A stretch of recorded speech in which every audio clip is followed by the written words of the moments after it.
আজ সোমবার 14 এপ্রিল 2025, পহেলা বৈশাখ 1432 বঙ্গাব্দ, 15 শাওয়াল 1446 হিজরি। জানিয়ে দেব আজকে দৈনিক ইত্তেফাক পত্রিকার শিরোনামগুলো। নতুন শিল্প আনতে হলে গুনতে হবে বাড়তি গ্যাস বিল। এপ্রিলেই নতুন দর কার্যকর। নতুন বিনিয়োগ অনুৎসাহিত হওয়ার আশঙ্কা। পহেলা বৈশাখ সম্প্রীতির প্রতীক। সার্বজনীন এ উৎসবে সবাই অংশ নিন, বললেন প্রধান উপদেষ্টা। বৌদ্ধবিহারে সম্প্রীতি ভবন এর ভিত্তিপ্রস্তর স্থাপন। নিয়ম মানছে না লক্ষাধিক কিন্ডারগার্টেন, বইয়ের চাপে বিবর্ণ শৈশব। 2-1টি পণ্যে নয়, পুরো শুল্ক প্রত্যাহার করতে হবে, যুক্তরাষ্ট্রকে বার্তা চীনের। আমরা ভুল করলে স্বীকার করে শুধরে নিই, ফ্যাসিস্ট সরকারের সঙ্গে এখানেই পার্থক্য, বললেন ডক্টর আসিফ নজরুল। মেঘনা আলমকে গ্রেপ্তারের প্রক্রিয়া সঠিক হয়নি।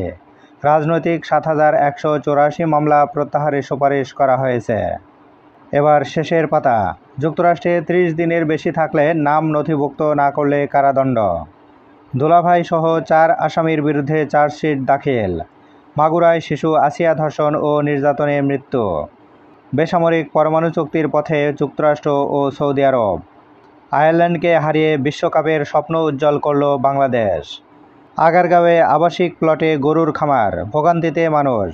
বর্জ্যের কারণে বাড়ছে মশামাছি দুর্গন্ধ। সিটি কর্পোরেশন, পরিবেশ অধিদপ্তর অভিযোগেও মিলছে না প্রতিকার। চট্টগ্রাম ডিসি হিলে বৈশাখী মঞ্চ ভাঙচুর, অনুষ্ঠান বাতিল। নেতৃত্বের কোন্দলে 3 ভাগে বিভক্ত বরিশাল মহানগর বিএনপি। ঢাকায় সমঝোতা বৈঠকেও কাটছে না সংকট। হিংসা বিদ্বেষহীন সম্প্রীতির দেশ গড়তে চায়, বললেন সেনাপ্রধান।